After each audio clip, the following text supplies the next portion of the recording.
आयुष के पापा के लिए लाई थी ये, सिकुड़कर आयुष के नाक का हो गया है। हमारी खूबसूरत साड़ी का तो रंग ही उड़ा दिया। इसीलिए अपनाए सही डिटर्जेंट, 2 डाला का एडवांस फॉर्मूला जो दे कपड़ों को नई चमक और साथ ही सिकुड़ने से बचाए, चले ज्यादा और पैसे बचाए। इसीलिए अब से जो धोए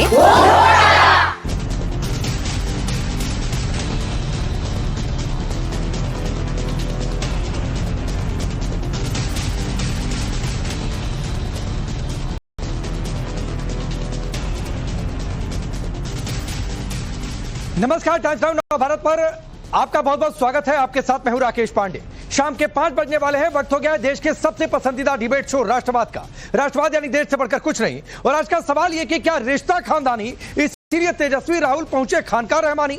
सवाल यह भी कि मोदी का घुसपैठिया हटाओ मिशन राहुल गांधी को क्या मुस्लिम वोट की टेंशन है। पीएम नरेंद्र मोदी ने देश से घुसपैठियों को बाहर भगाने की कसम खा ली है। लाल किले की प्राचीर से 15 अगस्त के दिन जो कुछ उन्होंने कहा उसे एक बार फिर बिहार की धरती पर जाकर गया जी से दोहरा दिया। लेकिन यह सुनकर विपक्षियों के पेट में मरोड़े पड़ रही हैं। राहुल गांधी और तेजस्वी यादव वोटर अधिकार यात्रा पर हैं और पहुंचे मुंगेर के खानका रहमानी। उसकी ये तस्वीरें हैं।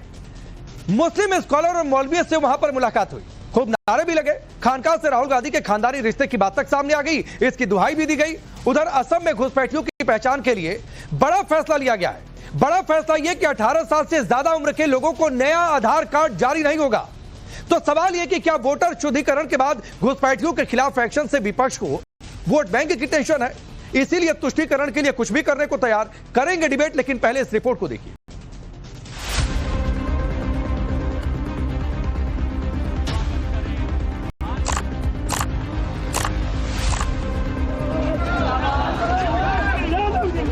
वोट बैंक को बढ़ाने के लिए कांग्रेस आरजेडी वाले कुछ भी कर सकते हैं। विरोधियों को क्यों पेट में दर्द हो रही है? हम हर घुसपैठियों को देश से बाहर करके ही रहेंगे। देश में रेस लगी, रेस मुस्लिम वोट बैंक पर कब्जे की। सवाल कि क्या इसके लिए मोदी विरोधी घुसपैठियों के साथ भी खुद को खड़ा दिखाने के लिए तैयार है। आज पीएम मोदी ने फिर विपक्ष की इसी सियासत पर करारा प्रहार किया। गया जी से पीएम मोदी ने 15 अगस्त के अपने उस कमिटमेंट को फिर से दोहरा दिया, जिसमें उन्होंने देश को घुसपैठियों से मुक्त करने की बात कही थी। देश में घुसपैठियों की बढ़ती संख्या चिंता का विषय है। बिहार के सीमावर्ती जिलों में तेजी से डेमोग्राफी बदल रही है। इसलिए एनडीए सरकार ने तय किया है कि देश का भविष्य घुसपैठियों को नहीं तय करने देंगे। इस खतरे से निपटने के लिए मैंने डेमोग्राफी मिशन शुरू करने की बात कही है। बहुत जल्द ये मिशन अपना काम शुरू करेगा। हम हर घुसपैठियों को देश से बाहर करके ही रहेंगे। देश के भीतर बैठे घुसपैठियों के समर्थकों से भी सावधान रहिए। जान जाइए कौन घुसपैठियों के साथ खड़ा है। कांग्रेस और आरजेडी जैसे दल बिहार के लोगों का हक छीनकर घुसपैठियों को देना चाहते हैं। तुष्टीकरण के लिए, वोट बैंक को बढ़ाने के लिए कांग्रेस आरजेडी वाले कुछ भी कर सकते हैं, कितने ही नीचे जा सकते हैं। बिहार में माहौल पहले से ही वोटर सत्यापन को लेकर गरमाया है। पहले वोटर लिस्ट में घुसपैठियों के होने के दावे और उन्हें हटाने की बात पर विरोधी पार्टियों ने बिगुल फूंक रखा है। उनका दावा है कि घुसपैठियों के आड़ में बीजेपी चुनाव आयोग के जरिए रियल वोटर्स को हटा रही। इन सबके बीच आज एक और तस्वीर आई बिहार के मुंगेर से, जहां खानका रहमानी मस्जिद में राहुल और तेजस्वी पहुंचे। राहुल और तेजस्वी मौलानाओं और मुस्लिम नेताओं से मिले। देखिए, खानका से राहुल जी के खानदान का रिश्ता बहुत पुराना रहा है। आप सब लोग जानते हैं कि यहाँ जवाहरलाल जी भी तशरीफ ला चुके हैं और जनाब राजीव गांधी साहब भी तशरीफ ला चुके हैं। राहुल गांधी साहब भी जब छोटे थे तो आ चुके हैं। SIR में जो उनका गुजार उनका तो उन्होंने इस बात को उठाया है। अगर वो नहीं उठाते तो इतने ढेर सारे लोग, जो इलेक्शन कमीशन खुद कह रहा है कि 65 लाख लोग नहीं है, ठीक है ना, तो ये तो इलेक्शन कमीशन खुद कह रहा है, तो राहुल गांधी साहब तो कह नहीं रही है। अब राहुल गांधी साहब ये कह रहे हैं कि वो ये कह रहे हैं कि भाई ये जो लोग आप कह रहे हैं कि नहीं है, क्या वो वाकई नहीं है? फैसल रहमानी खानकाह से राहुल के खानदान का रिश्ता जोड़ रहे हैं, तो बीजेपी ने हमला बोलते हुए कहा कि ये वोटर अधिकार यात्रा नहीं, सत्ता पाने के लालच की यात्रा है। इस पर आरजेडी ने पलटवार करते हुए पूछा कि सेकुलरिज्म के झंडा बुलंद होने से बीजेपी के पेट में दर्द क्यों? राहुल गांधी जी वोट बैंक की पॉलिटिक्स कर रहे हैं। उनको वो खानकाह में इसलिए गए हैं कि वहां जाकर वो मिलेंगे तो कुछ वोट हासिल हो जाएंगे। हम लोग शुरू से कह रहे हैं ये वोट पाने के लिए, सत्ता पाने के लिए यात्रा है। ये वोट अधिकार यात्रा नहीं है, ये सत्ता पाने की लालच की यात्रा है। इसीलिए वो जाके मुस्लिम धर्मगुरु से मिल रहे हैं। यात्रा का मकसद आपका केवल एक ही है, मुंगेर में आप धर्मगुरु से मिल रहे हैं, यह अच्छी बात है। हमारी उम्मीद यह भी बरकरार है कि आप खानकाह भी जाइए, चंडी मां का मंदिर भी जाइए, योग विद्यालय जो प्राचीनतम योग विद्यालय मुंगेर में है, वहां भी स्वामी निरंजनानंद सरस्वती का दर्शन कर लीजिएगा, तो आपका जीवन का एक महत्वपूर्ण राजनीतिक पाप का हिस्सा तो कट ही जाएगा। बिहार में नजारा साफ है, 420 का आरोपी नेतृत्व करता नहीं होगा। अगर श्री राहुल गांधी जी, श्री तेजस्वी यादव जी का जयकारा कर रहे हैं अल्पसंख्यक भाई, तो सेकुलरिज्म का जो झंडा बुलंद हो रहा है, देश में हिंदू मुस्लिम सिख ईसाई हम सब हैं भाई भाई, इसलिए सारे जहां से अच्छा हिंदुस्तान कहा गया। विरोधियों को क्यों पेट में दर्द हो रही है? तो सवाल है कि क्या सिर्फ मुस्लिम वोट के लिए राहुल तेजस्वी मुस्लिम धर्मगुरुओं से मिले? क्या ये मुलाकात तुष्टीकरण के लिए थी? सवाल ये भी कि वोटर सत्यापन में घुसपैठिए बेनकाब, तो इसका विरोध इसीलिए क्योंकि इससे तुष्टीकरण का एजेंडा सेट हो रहा। वैसे घुसपैठियों के खिलाफ माहौल पूरे देश में बन रहा। असम में सरकार ने बड़ा फैसला लिया है, फैसला कि 18 साल से ज्यादा उम्र के लोगों का नया आधार कार्ड जारी नहीं किया जाएगा। 18 বছৰৰ ওপৰত কোনো নাগৰিকে অসমত আধাৰ কাৰ্ড নাপাব। যিসকলে ইতিমধ্যে আধাৰ কাৰ্ড লোৱা নাই, ছেপ্টেম্বৰ মাহত তেওঁলোকে আবেদন কৰক, আমি এমাহৰ কাৰণে উইন্ডো এটা খোলা ৰাখিম। দ্বিতীয়তে ST, SC আৰু টি গাৰ্ডেনৰ কাৰণে এই উইন্ডোটো এবছৰৰ কাৰণে খোলা থাকিব। सरकार का ये नियम असम में 1 अक्टूबर 2025 से लागू होगा। मकसद है कि अवैध बांग्लादेशी घुसपैठियों को भारतीय नागरिकता लेने से रोका जाए, लेकिन विरोधियों को यहाँ भी खोट नजर आ रहा है। अगर हेमंत विश्व शर्मा को लगता है कि असम में 18 वर्ष के बाद जो नागरिक हैं उनके पास 1 साल के लिए आधार कार्ड नहीं होना चाहिए, तो क्यों नहीं होना चाहिए, क्यों होना चाहिए, ये वो बताएं। Fundamentally this is a wrong step and it is against the policy of equality. I would say that they should reconsider their viewpoint and should not give a communal angle to it just for the sake of it. तो इशारा महाराष्ट्र की ओर से भी है कि जरूरत पड़ी तो असम जैसा फैसला वहां भी ले सकते हैं। मतलब साफ है, देश में ऑल इंडिया घुसपैठिया हटाओ अभियान शुरू हो रहा। मोदी चाहते हैं देश से घुसपैठिए बाहर किए जाए, जबकि विरोधी दलील दे रहे हैं कि घुसपैठियों की आड़ में बीजेपी सांप्रदायिक सियासत कर रही है। Bureau report, times now Bharat. तो चलिए आपने रिपोर्ट देखी। मैं आपका परिचय पहले आज के मेहमानों से करवाता हूं। धनंजय गिरी भारतीय जनता पार्टी के नेता और प्रवक्ता, मोहम्मद फैज खान जुड़ेंगे नेशनल कन्वीनर मुस्लिम राष्ट्रीय मंच के, जगदीश शर्मा जी कांग्रेस पार्टी के नेता, शादाब चौहान है MIM पार्टी के नेता और सारिका पासवान है RJD के नेता और प्रवक्ता। आप सभी का बहुत बहुत स्वागत है। जगदीश जी, आपसे शुरू कर रहा हूं और घुसपैठिए पर तो आऊंगा, लेकिन पहला सवाल तो यही है कि ओवैसी फैक्टर ने मजबूर कर दिया कि खानकाह पहुंच जाए, मस्जिद पहुंच जाए।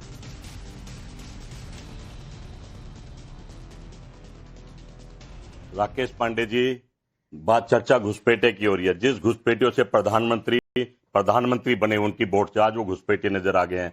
और इनकी जो महारानी, बांग्लादेश की महारानी जो दिल्ली में ऑफिस खोल दिया, कलकत्ता में ऑफिस खोल दिया, उस पर कोई चर्चा नहीं करते हैं। कहां ले जा रहे हैं देश को भाई? क्या करना चाह रहे हैं मोदी जी? अब समय होगा मोदी जी का। अब उनके, मैं समझता हूं उनके दिमाग में जो चल रहा है, एक ही चीज चल रही है, सत्ता कैसे पाई जाए। सत्ता तो देश की जनता तय करेगी। घुसपैठे कौन है? इनका ही गृह मंत्री, यही प्रधानमंत्री घुसपैठी आ जाते हैं, आधार कार्ड बनवा लेते हैं, वोट देते हैं, अब ये बाहर कर देंगे और आरोप लगा रहे हैं। नहीं, जगदीश जी, पहले तो मेरा सवाल ये था नहीं, देश के बस्ते और देश की जनता तय नहीं करती है कि घुसपैठिया कौन है। ये देश की सरकार तय करेगी कि घुसपैठिया कौन है। देश की जनता तय करेगी कि देश की सत्ता कौन चलाएगा। देश की जनता ये तय तो देश की जनता नहीं तय करेगी कि घुसपैठिया कौन है। देश की जनता तय करेगी कि सत्ता के सिंहासन पर कौन बैठेगा सर, और वो अपनी वोट की शक्ति से तय करेगी। लेकिन मैं फिर सवाल दोहरा रहा हूं, ओवैसी पर बोलिए, पहले आऊंगा घुसपैठिया पर भी, और ये सवाल तो और आपके लिए मुश्किल होगा। ओवैसी फैक्टर ने आपको खानकाह जाने के लिए मजबूर किया बिहार में। देखिए, राहुल गांधी और तेजस्वी ना भारत के बेटे हैं। वो गंगा जमुना बिहार जो भारत में सब भारत का बेटा है भाई। जाएंगे भारत में। आप भारत के बेटे नहीं है, धनंजय गिरी नहीं है, शादाब नहीं है, मैं नहीं हूं। नहीं, सब भारत के बेटे। सारिका पासवान भारत की बेटी नहीं है। नहीं, ये सब बातें मत करिए। मोदी जी जो सवाल पूछ रहा हूं उसका तार्किक जवाब दीजिए। जगदीश शर्मा, बेटा हूं, गंगा का बेटा हूं। हाँ, मैं हूं भारत का बेटा। अरे तो माँ गंगा पाकिस्तान में बहती है क्या? मैं कहता मैं बिहार का बेटा हूं। मेरे पुराने जगदीश जी, माँ गंगा पाकिस्तान में बहती है। बता रहा हूं ना, ये तो पाकिस्तान के या फिर जो माँ गंगा का बेटा है वो हिंदुस्तान का बेटा नहीं हो सकता आपके हिसाब से? जाएंगे। अरे भाई, ये भी बता दो कि मोदी जी को ईदी देने की क्या जरूरत पड़ गई? अरे ओवैसी पर सवाल पूछा है। सम्मान नहीं देते हैं, पर चुनाव के टाइम में ईदी देने भी लगे। अरे ओवैसी पर सवाल पूछा है भाई। ओबीसी का हमारा क्या लेना देना? अरे हम हर आदमी के पास जाएंगे जो बिहार में रहता है, भारत का बेटा है। हम जाएंगे। यूपी में रहता है, भारत का बेटा नहीं है। गए तो इन्होंने घुसाए हैं। बंगाल में रहता है, भारत का बेटा नहीं है। चुनाव आयुक्त ने वोटर बनाए हैं भाई। चुनाव आयुक्त ने उनको वोट का अधिकार दिया, हमने तो दिया नहीं है। तो आप तय करो ना कि सरकार को करना क्या, मोदी जी को करना क्या है। चुनाव आयुक्त को सस्पेंड करो। उनके राज में नए वोटर बने हैं बांग्लादेशी, आके कैसे बन गए हैं? तेजस्वी ने, राहुल गांधी ने तो बनाया नहीं है। अच्छा। और उसकी वोट ले ली, मोदी जी ने प्रधानमंत्री बन गए। अच्छा। अनलीगल प्रधानमंत्री पूरा देश करा, वोट चोरी से प्रधानमंत्री बन गया। अरे सर प्लीज, प्रधानमंत्री है। फिर वोट चोरी से आपकी हिमाचल की भी सरकार बन गई, वोट चोरी से आपकी तेलंगाना की सरकार भी बन गई, वोट चोरी से उसी कॉन्सेप्ट से आपके पार्टी के सबसे बड़े नेता भी सांसद बन गए। फिर तो आपके हिसाब से धनंजय गिरी एक रिप्लाई करिए, फिर मैं शादाब आ रहा हूं, क्योंकि ओवैसी पर ये जवाब दे नहीं पा रहे। आप कितने धनंजय गिरी, देश की जनता समझ गई है ठीक है। वोट चोरी से बढ़ रहे हैं, ऐसा है, हम कुछ करते नहीं है। वोट चोरी करो, प्रधानमंत्री बन जाओ, अब कोई समझाने की जरूरत नहीं है। ठीक है, समझ गए जनता। हाँ ठीक है।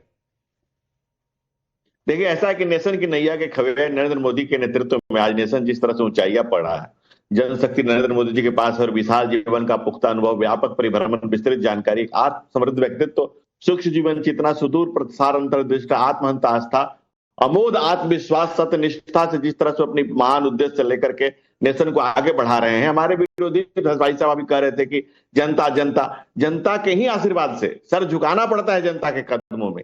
हम तीसरे टर्म में हैं, जनता के आशीर्वाद से ही हैं और जनता ही हमें आशीर्वाद दे रही है। जो सवाल आपका मूल सवाल था जिसको वो समझ भी नहीं पा रहे हैं, तो जवाब कहां से देंगे? अगर उनको सवाल समझ में आने के लिए इनको पहले 10 बार समझना पड़ेगा कि सवाल है क्या। मूल सवाल ये है जिसको लेकर के ये दोनों चल रहे हैं कि तू मान या ना मान, तू है मेरा मुसलमान, ये जो चल रहा है। और कांग्रेस की नीति शुरू से रही कि मुल्क के ऊपर मुसलमान। प्रधानमंत्री नरेंद्र मोदी क्या कहते हैं? दुनिया के सारे विचारकों का सार तत्व हम देते हैं कि सबका साथ, सबका विकास, सबका विश्वास, सबका प्रयास। मुसलमान भी इसी माटी की संतान है।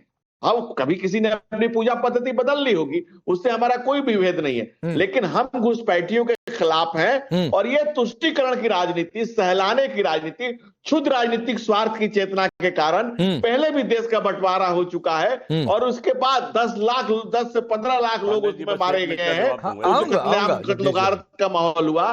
उसके बाद भी कांग्रेस का, और ये क्या प्रेम है, ये रिश्ता क्या कहलाता है? खानकाह मुजीबिया कहता है कि रिश्ता पुराना है, रिश्ता तो दिखता है।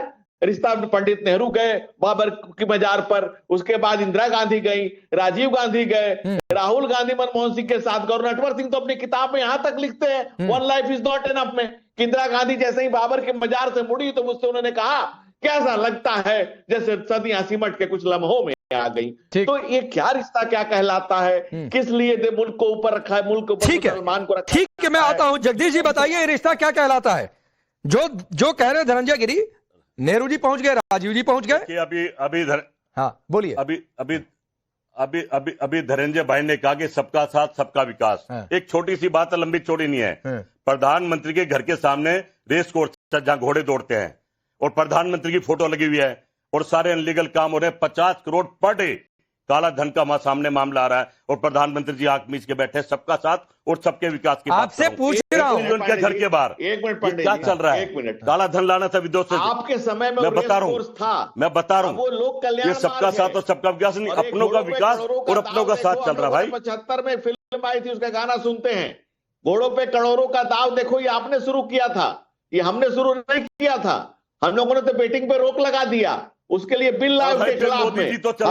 हम तो कानून ला रहे हैं। नहीं, मैं डिबेट पर सुनिए सर, सुनिए, ये रेस का कार्यक्रम नहीं है, ये कोई गेमिंग शो नहीं चल रहा है कि यहाँ पर हॉर्सेस की रेस पर दांव लगाए जाएं।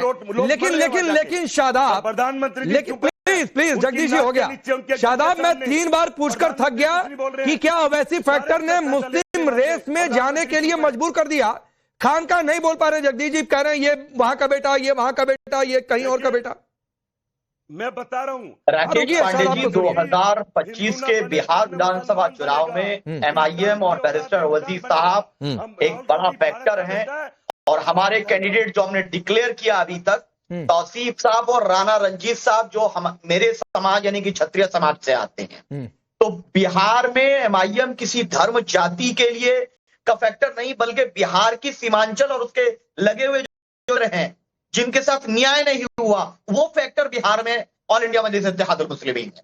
दूसरी बात, डेमोग्राफी चेंज, और जो आदरणीय प्रधानमंत्री जी ने बोला जो बॉर्डर डिस्ट्रिक्ट्स हैं बिहार के, वहां पर घुसपैठिए आने जैसी बात बोली। पहले हमें यह डिसाइड करना पड़ेगा सर कि घुसपैठिया हम किसको मानेंगे, भारतीय मूल और यूरेशियाई मूल का डीएनए अलग अलग कराया जाएगा या फिर कोई क्राइटेरिया रखा जाएगा कि उस समय तक जो भारत में थे उनको अपना माना जाएगा। बिल्कुल किसी विदेशी को भारतीय लोकतंत्र में हिस्सा लेने का अधिकार नहीं होना चाहिए, हम भी यही मानते हैं। लेकिन तय करने की जो प्रक्रिया होगी, क्योंकि जो एक बॉर्डर स्टेट है बिहार का वो है नेपाल, तो नेपाल से कितने घुसपैठिए आते हैं ये सूचना कैसे पता चलेगी? क्योंकि बिहार से किसी दूसरे देश का अगर बॉर्डर लगता है तो सिर्फ नेपाल का लगता है, किसी दूसरे देश का नहीं।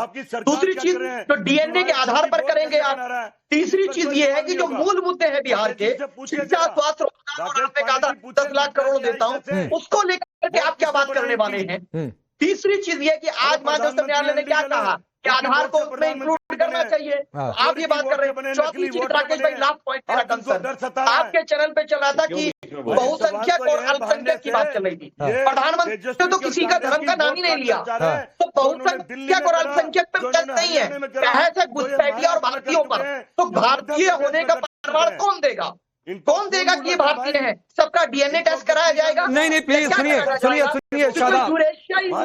अरे जगदीश जी, शादाब चौहान बोल रहे हैं, एमआईएम के नेता प्रवक्ता हैं, बीजेपी का कोई नेता नहीं बोल रहा है। तो रुक जाइए थोड़ा सा, पता नहीं आपका टेप शुरू हो जाता है। प्लीज तो नशा ही अजीब है भाई। कमेंट्री बंद करिए, आपकी इसी कमेंट्री से राहुल गांधी जी नाराज है। कांग्रेस के नेता कांग्रेस का बेड़ा गर्क करने में लगे हैं, ऐसा लग रहा है। उनको ये नहीं मालूम मैं क्या बोल रहा है क्या नहीं बोल रहा। आप देखिएगा कि कांग्रेस का पवन खेड़ा इसको देखेंगे कि जब भाजपा के खिलाफ एमआईएम का प्रवक्ता पक्ष रख रहा था तो कांग्रेस का प्रवक्ता कूद के चिकन चिल्ली कर रहा था। ये पूरा देश देख रहा है कि कांग्रेस का एक प्रवक्ता कांग्रेस की ही विचारधारा को लीपापोती कर रहा है। आप तो कांग्रेस के दुश्मन हो, पार्टी के दुश्मन हो तुम तो। पवन खेड़ा जी अगर इस वीडियो को देखेंगे ना तो आपका प्रवक्ता का पद जाने वाला है, आप नहीं बचोगे। अच्छा चलिए, मैं सारिका के पास जाता हूं। अरे जगदीश जी, अरे ये वोटर लिस्ट आप कम से कम चुनाव आयोग से मांगिए, एक हद तक बीजेपी से भी आप कहिए तो बात फिर भी समझ में आ रही है। आप शादाब चौहान को लपेटे पड़े हैं कि वोटर लिस्ट दे दो, वोटर लिस्ट दे दो, वोटर लिस्ट दे दो। ऐसे नहीं होता है। चलिए मैं ये कहते हुए आगे बढ़ता हूं। अरे रुक जाइए प्लीज जगदीश जी, रुक जाइए। शादाब, नागरिकता डीएनए से टेस्ट नहीं होती है। नागरिकता के लिए कागज दिखाने पड़ेंगे, आपको नागरिकता साबित करनी पड़ेगी। नागरिकता प्रसाद नहीं है कि उठाकर किसी को बांट दिया जाए। सारिका पासवान, शादाब चौहान नहीं देने वाला प्रमाण तो मत दीजिए सर। प्रमाण नहीं देने वाला मैं शादाब चौहान क्या, शादाब चौहान सुनिए, शादाब चौहान क्या राकेश पांडे से भी जिस दिन सबूत मांगा जाएगा देना पड़ेगा। चॉइस इंडियन हूं, बाई चांस नहीं हूं। I am by choice Indian, not by chance Indian. ठीक है सर, आप ये अपना शिगुफा लेते रहिए, आप ये अपना शिगुफा देते रहिए कि आप बाई चॉइस इंडियन है, आप ये शिगुफा देते रहिए सर। और उस बाई चॉइस इंडियन होकर आप अपनी पार्टी के नाम में मुस्लिमीन रख लीजिए और कहीं हम सिर्फ मुसलमानों की बातचीत करते हैं। तो सर मैं डिबेट को कहीं और नहीं ले जाना चाहता हूं। सारिका, ठीक है सारिका, कहा यह जा रहा है कि सेकुलरिज्म का झंडा बुलंद तो पेट में दर्द क्यों हो रहा है? भाई जेडीयू पूछ रही है, बीजेपी पूछ रही है कि वहीं पर चंडी मंदिर है, क्यों नहीं चले गए? खानकाही क्यों जाते रहे हैं? नहीं, देखिए प्रश्न तो वाजिब है भाई कि जब हम लोग सेकुलरिज्म का झंडा ऊंचा कर रहे हैं तो वाकई में भाजपा वाले को या जदयू वाले को इतना क्यों पेट में दर्द हो रहा है? देखिए घुसपैठ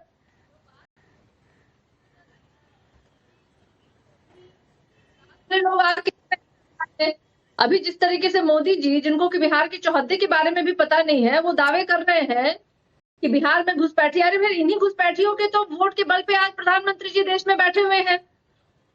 आज जिस वोटर लिस्ट के आधार पे चुनाव हुआ था, लोकसभा चुनाव, जहां से 40 सांसद यहाँ से बिहार से चुने गए, तो क्या वो उन्हीं घुसपैठियों के आधार पे चुने गए हैं? यानी कि प्रधानमंत्री जी भी उन्हीं घुसपैठियों की वोट के बल पे आज प्रधानमंत्री जी बने हुए हैं। देखिए तकलीफ तो वाजिब है, क्योंकि जिस तरीके से सासाराम से जो वोट अधिकार यात्रा की शुरुआत हुई और आज बिहार के हर जिले में जा रहे हैं, तो भाजपा समझती है कि भाजपा के पैरों की जमीन आज खसक गई है। सारिका जी, आपने कहा कि उन्हीं वोटों से प्रधानमंत्री नरेंद्र मोदी प्रधानमंत्री बन गए हैं। आप लोग तो ये दावा कर रहे हैं, आपकी पार्टी तो ये दावा कर रही है कि भाई हम लोगों का वोट काटा जा रहा है। तो जब आप लोगों का वोट काटा जा रहा है तो बीजेपी का वोट कैसे हो गया? बिल्कुल, जो 65 लाख वोट काटे गए नहीं, तो फिर वो बीजेपी का वोट कैसे हो गया? अगर आप लोग ये दावा कर रहे हैं कि आप लोगों का वोट काटा गया तो बीजेपी का वोट कैसे हो गया भाई? तो यही तो हम आपको समझाने का प्रयास कर रहे हैं। ये वोटर लिस्ट जो अभी आपने जारी किया है, जिसमें 65 लाख लोगों का आपने वोट काट लिया, वो तो पिछले लोकसभा में उन्होंने चुनाव दिए वोट किया था। आज 65 लाखों में सबसे ज्यादा जो संख्या है वो महिलाओं की है। तो भारतीय जनता पार्टी और जदयू की ये जो एनडीए की सरकार बिहार में है, उनकी नफरत तो आज सार्वजनिक है। नहीं, मैं ये नहीं कह रहा हूँ, मैं ये कह रहा हूँ कि आप ये कह रही हैं कि हमें लोगों का वोट काट लिया गया। जितने लोगों के नाम वोटर लिस्ट से हटे वो बीजेपी के वोटर है ही नहीं, काटा ही इसलिए गया क्योंकि वो कांग्रेस आरजेडी के वोटर हैं। तो भाई उस वोट से प्रधानमंत्री नरेंद्र मोदी प्रधानमंत्री कैसे बन गए फिर? नहीं, आप दलीलें मत दीजिए राकेश जी। अरे और क्या ना करें, दलीलें ना दें, हम सवाल ना करें। स्पष्ट है, सुन लीजिए, सच मत बोलिए।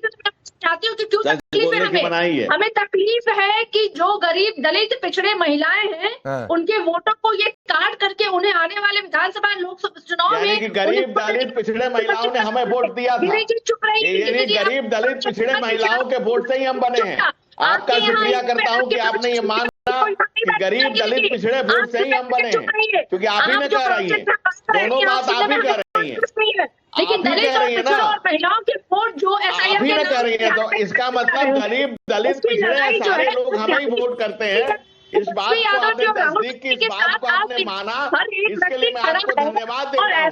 आपने सच को स्वीकार किया कि इस देश का गरीब, इस देश का पिछड़ा, इस देश का दलित, इस देश का पूरी तरह से नरेंद्र मोदी की नीतियों के साथ खड़ा है। मैं आपको इसके लिए धन्यवाद देता हूँ। चुनाव के ठीक 1 महीने पहले इनको याद आता है कि चलो बिहार और जाके वहां सबूफे छोड़ो। तो देखिए बिहार की जनता इस बार तय कर चुकी है कि आपके झूठ और इन जुमलेबाजों के पीछे नहीं आने वाली है। बिहार की जनता तय कर ली है। और मैं आपको बोलना चाहूंगी कि बिहार तय करेगी, बिहार में सरकार नहीं, ठीक है।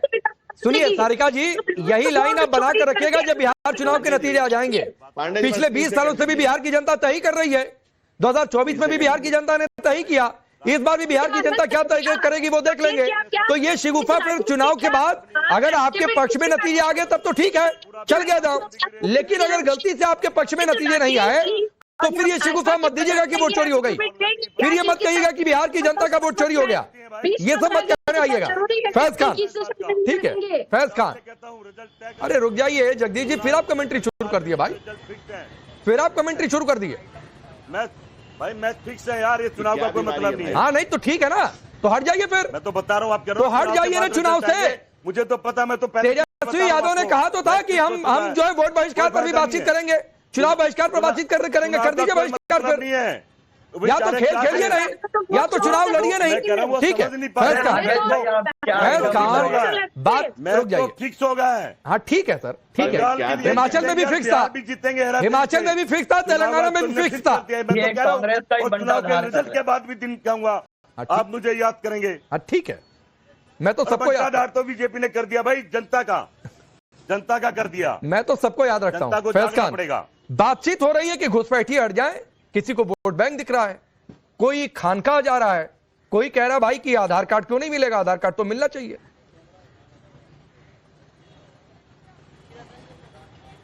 बिस्मिल्लाहिर्रहमानिर्रहीम रब्बि इश्रह ली सदरी व यस्सिर ली अमरी वहलुल उक़दतम मिन लिसानी यफ़क़हू क़ौली।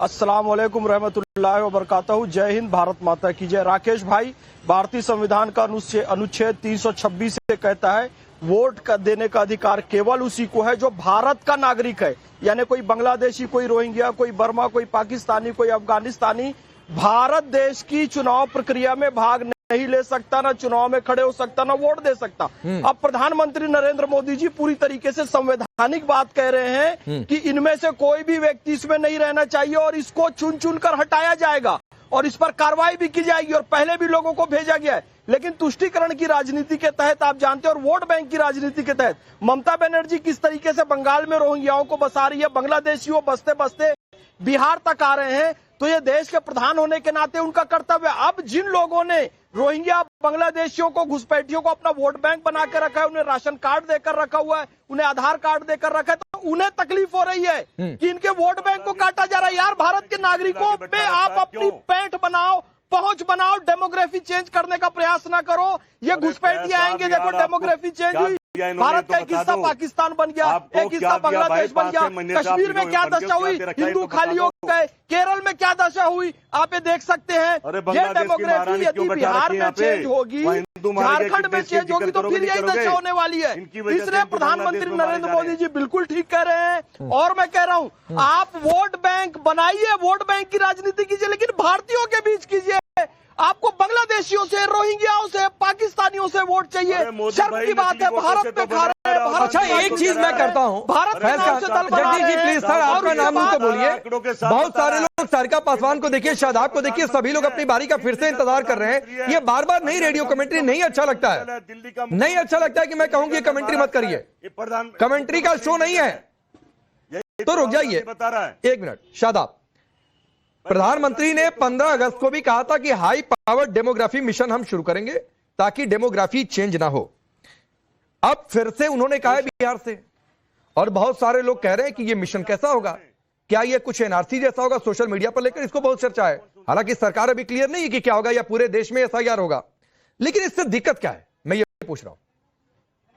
देखिए, पहली बात तो यह है जो फैज खान साहब बोल रहे हैं कि भारत का नागरिक भारत की सरकार चुने, इस पे किसी को कोई आपत्ति नहीं है। किसी विदेशी को, चाहे कोई पाकिस्तानी हो, चाहे चाइना का हो, नेपाल का हो, श्रीलंका हो या किसी भी देश का हो, कोई भी घुसपैठिया भारत की सरकार तय नहीं करना चाहिए। लेकिन घुसपैठिया कौन होगा, उसका किस समय को, किस डेट को आधार माना जाएगा? क्या 1971 को माना जाएगा? क्या 1950 को माना जाएगा? ये सरकार ने अभी कोई स्पष्टीकरण दिया नहीं है। क्या डीएनए का आधार होगा कि जो भारतीय मूल का डीएनए है, जो यूरेशियाई मूल का डीएनए है, जो बाहर से लोग आए थे, उस आधार पे होगा? तो ये तो एक अभी बड़ा विषय है। डेमोग्राफी की बात आपके यहाँ पे चल रही है, ये हिंदू मुसलमान क्लियर है। क्या बात करते हो? अनुच्छेद 5 में बिल्कुल क्लियर है सारी बातें। अजीब बात कर रहे हो आप भाई। अनुच्छेद 5 पढ़ लो, उसमें क्लियर है कौन भारत का नागरिक होगा। और सोनिया गांधी जी भी अनुच्छेद 5 में फंसी थी, 1980 में वोट दे दिया था, 1983 में नागरिकता ली थी। अगर आपके पास तर्क है सुन लीजिए, फिर जवाब दीजिएगा। अनुच्छेद 5 पढ़ लीजिए सर, वो यूरेशिया और वो नॉर्थ पोल में मत जाइए। अभी इस बहस को देश के लोग सुनते हैं। राकेश पांडे जी का बड़ा कार्यक्रम है। अनुच्छेद 5 में बिल्कुल क्लियर लिखा हुआ है कौन भारत का नागरिक होगा। यूरेशिया और डीएनए और उसमें मत जाइए। मैं कह रहा हूँ फैज खान साहब बड़ा चैनल है और राकेश पांडे जी का बड़ा प्रसिद्ध शो है ये। मेरी बात को स्पष्ट होने दीजिए। ठीक है, ठीक है, मैं इसको सिंपल कर देता हूं। 30 सेकंड पहले शादाब आप बोलिए, फिर फैज खान आप बोलिए। राकेश पांडे जी, हम लोगों का बिल्कुल स्पष्ट मत है कि भारतीय लोकतांत्रिक व्यवस्था में किसी भी घुसपैठिए का कोई अधिकार नहीं है। लेकिन माननीय प्रधानमंत्री जी ने कहा बिहार से जो बॉर्डर सटे हैं। तो बिहार से नेपाल का बॉर्डर लगा है कि कौन सी जानकारी है कि नेपाल से खुफिया कितने लोग घुसपैठी आ रहे हैं, ये स्पष्ट होना चाहिए। डेमोग्राफी चेंज के नाम पर आपको क्या आधार होगा? क्या आप ये कहना चाह रहे हैं कि हम डीएनए के आधार पे करेंगे, जिसका डीएनए भारतीय मूल का होगा हम उसको डीएनए मानेंगे? क्या जो भारत की आजादी के वक्त जिन्होंने भारत को चुना वो भारतीय होंगे? आधार क्या होगा, स्पष्टीकरण नहीं है। दूसरी बात, इसको धार्मिक रंग देने का जो षड्यंत्र किया जा रहा है, हिंदू घट गए मुसलमान बढ़ गए, मुसलमान घट गए हिंदू बढ़ गए। अरे भाई ये कोई विषय ही नहीं है। क्यों नहीं विषय है? मैं आपको बता रहा हूँ, मुसलमानों का पॉपुलेशन ग्रोथ रेट शादाब क्यों नहीं विषय है? डिक्रीज हुआ है। नहीं मैं अब शादाब आपने बोला, मैं कह रहा हूं फैज खान ये विषय क्यों नहीं है? साल 1950 में हिंदुओं की आबादी 84.6 थी, साल 2015 में 78.06 है, 7.82% घट गई है। ये मेरी रिपोर्ट नहीं है।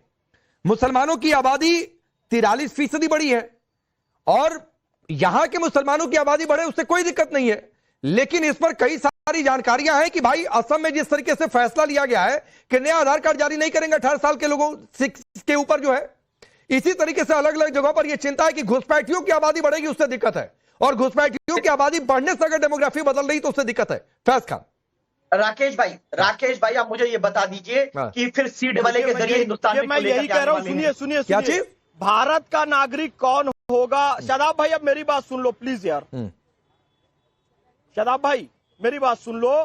भारत का नागरिक कौन होगा इस बात के लिए डीएनए वगैरह जांच करने की जरूरत नहीं है। भारत के संविधान का अनुच्छेद 5 स्पष्ट बताता है कि कौन कौन भारत का नागरिक है। अनुच्छेद 326 बताता है कि किसको किसको वोट देने का अधिकार है। आप वो पुरानी वाली थ्योरी में नहीं जाइए, कौन यूरेशिया से आया, कौन उत्तरी ध्रुव से आया, फिर कौन कौन बाहर से आया, वो बात सिद्ध हो जाएगी। इसलिए आप इस बात को प्रयास मत कीजिए गलत तरीके से ले जाने का। संविधान के तहत देखिए, और डेमोग्राफी, मैं मुसलमान हूं, मैं भारत का मुसलमान हूं, और हम सब अच्छे से जानते हैं ये देश धर्मनिरपेक्ष तभी तक है, ये देश एक तभी तक है जब तक हिंदू बहुसंख्यक रहेगा। आप देखिए पाकिस्तान के हिस्से में मुस्लिम बहुसंख्यक हुआ वो कट गया, बांग्लादेश के हिस्से में बहुसंख्यक हुआ वो कट गया, कश्मीर के हिस्से में हुआ, वहां क्या स्थिति हो रही है, केरल के हिस्से में जो हिंदू अल्पसंख्यक हो गया या कश्मीर क्या हुआ, ये सब हम अच्छे से डेमोग्राफी पे बिल्कुल चर्चा करने की आवश्यकता है। अरे आंकड़ा क्या है, पाकिस्तान का कोई इतना बड़ा क्या, मुसलमानों का पॉपुलेशन ग्रोथ रेट डिक्रीज हुआ या नहीं हुआ? मुसलमानों का पॉपुलेशन ग्रोथ रेट डिक्रीज हुआ या नहीं हुआ? सिंह जी का मुसलमानों का पॉपुलेशन जो खालिस्तान के राजधानी लाहौर बता दीजिए मुझे, वो बाहर चली गई। पंजाब की राजधानी लाहौर थी, कांधार बाहर चला गया, कांधार बाहर चला गया। हमारा मलमल का और जूट का सबसे बड़ा काम ढाका, वो बाहर चला गया। इतनी बड़ी चीजें आपको नहीं दिख रही है। और कश्मीर में अभी भी आतंकवाद चरम सीमा पर आ रहा है, या नाम पूछकर धर्म पूछकर मारा जा रहा है। और कितना प्रमाण आपको चाहिए भाई डेमोग्राफी चेंज होगी? अरे डेमोग्राफी मैं धनंजय गिरी को लाता हूं, आपको अभी तक मैं आता हूं धनंजय गिरी।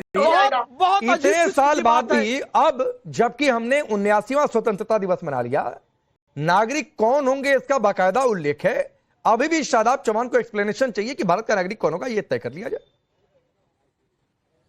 देखिए सबसे बड़ी बात है पांडे जी कि जब सब कुछ एक्सप्लेन है और जब घटनाएं घटी है, कल हम पीछे में अगर हम जाकर देखेंगे, जैसे 92 में एक घटना हुई, 92 में बांग्लादेश की 2 नागरिक पाकिस्तान के रास्ते से भारत आए, मोहम्मद कलीमुद्दीन बुरभुइया। 94 में आसाम में विधायक बन गए, 96 में आसाम हाई कोर्ट ने उनको बांग्लादेशी नागरिक घोषित किया। ये भी बंगाल में भी हो चुका है। तो हम ये कह रहे हैं कि इस मुल्क की माटी से जुड़ा हुआ हिंदू हो, मुसलमान हो, कोई भी वो इस देश की तरक्की में अपना योगदान दे रहा है। इस देश के संसाधनों पर पहला हक सभी का एक जैसा, हम सब किसी में कोई विभेद, मोदी जी कहते हैं सबका साथ, सबका विकास, सबका विश्वास, सबका प्रयास। क्षुद्र राजनीतिक स्वार्थों के कारण जो लोग मुल्क को बांटने के लगे हुए हैं, और उससे भी बड़ी बात जो घुसपैठियों को लेकर के लगे हुए हैं कि घुसपैठी आ जाए, घुसपैठियों के वोट से कुछ बनाना चाहते हैं। सवाल ये उठता है इस मुल्क की माटी से जुड़ा हुआ हर आदमी, जब संविधान में वर्णित है सब कुछ, मैं कह रहा हूं 92 में सरकार किसकी थी, 94 में किसकी थी, 96 में किसकी थी, 71 में किसकी थी, बाद में कांग्रेस का नारा हुआ हम तो हमारे दो और बांग्लादेश का आने दो। मैं भी एमआईएम प्रवक्ता को सुन रहा था, जगदीश जी क्यों कह रहे थे अपने नहीं ठीक है जगदीश जी, मेरा सवाल आपसे ये है, जगदीश जी मेरा सवाल ये है कि जो वोटर अधिकार यात्रा भी चल रही है, इसका भी एक रूट मैप जारी हुआ, और रूट मैप जारी करके बीजेपी ने कहा कि ये मुस्लिम बहुल इलाकों से ही वोटर यात्रा निकल रही है। और आज भी जब आप लोग खानकाह गए तो यही आरोप लग रहे हैं कि सिर्फ आपके टारगेट पर मुस्लिम है कि उनका वोट मिल जाए किसी तरीके से एकमुश्त होकर, यही आप लोगों का सहारा है। तो तो भाई बीजेपी से भी पूछ लो कि मुसलमान कौन सी गली में नहीं है, वहां नहीं जाएंगे। इनसे पूछ लो ना कहाँ मुसलमान नहीं है, वहां पे, वहां तो घर घर में मुसलमान है। ये कोई जवाब थोड़ी। और बीजेपी तो घर भैया पूरा बिहार ही राहुल गांधी के साथ चल दिया, रोड पे जगह ही नहीं है। पर चुनाव का रिजल्ट आएगा तो राहुल गांधी बेचारा खड़ा रह जाएगा, सिस्टम सेट है। हम यही तो रोक रहे ना, आप वोटर लिस्ट दे दो और थोड़ा टाइम दे दो, हम बता देंगे कौन घुसपैठी है और कौन बेहतर है। जगदीश जी सुनिए, आप कह रहे हैं कि पूरा बिहार चल पड़ा है राहुल गांधी के साथ, और जब वोट आएगा तो राहुल गांधी अकेले मुंह ताकते रह जाएंगे। इसका मतलब कि बस लोग राहुल गांधी को देखने जा रहे हैं, वोट नहीं डालेंगे। सही बात, ये मशीन इनकी, यो मशीन इनका सिस्टम। राहुल गांधी तो बेचारा जनता के लिए लड़ रहा खड़ा है, पर रिजल्ट लेकिन फिर भी जनता वोट नहीं दे रही है।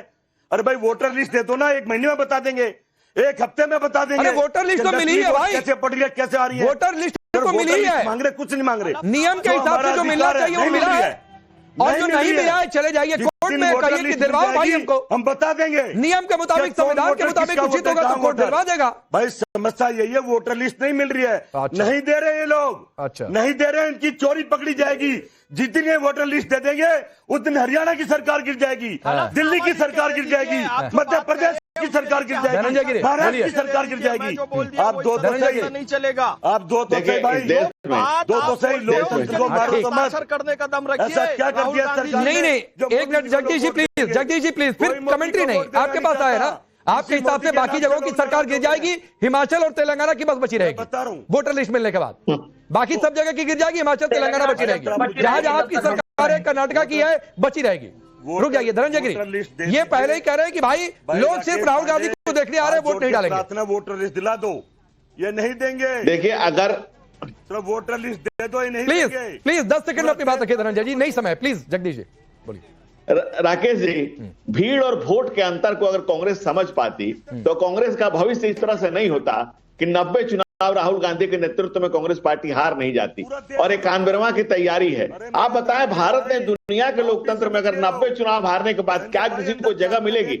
लेकिन पूरी पार्टी एक व्यक्ति के लिए लगी हुई है, पूरी पार्टी ये फेल राहुल गांधी को इस मिसाइल को लॉन्च नहीं लगे रहे। अपने नेता के लिए पार्टी को लगना भी चाहिए, लेकिन जगदीश जी आप जाते जाते खुद ये कहकर जा रहे हैं कि भाई लोग राहुल गांधी को आ रहे हैं सिर्फ देखने के लिए, वोट देंगे नहीं। राहुल गांधी भाई खड़े के खड़े रह जाएंगे। आप लोग कहते हैं भाई, आप सब